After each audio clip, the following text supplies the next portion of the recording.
ธรรมชาติที่มันเป็นไปคืออะไรทุกคนนะคืออะไร ใกล้ๆเลยโอ้ยปุ่นน่ะยังลูกหากินมดบ่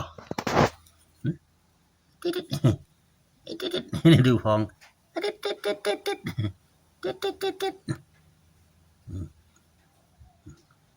เขาพองตัวด้วยเนาะนั่นมาไงเนี่ยอึ่งนี่คืออึ่งยางไม่ยางเขาปล่อยออก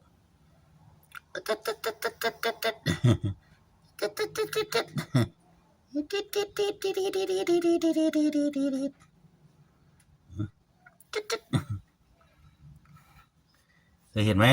อึ่งยางทุกคนใกล้ๆเลยตัวเป็นๆเห็นไหมทุกคนน่ารักดีเนาะนี่แหละสิ่งมีชีวิตบนโลกมนุษย์หลายๆอย่างที่เราต้องเจอธรรมชาติที่มันเป็นไปหาอยู่หากินคือกัน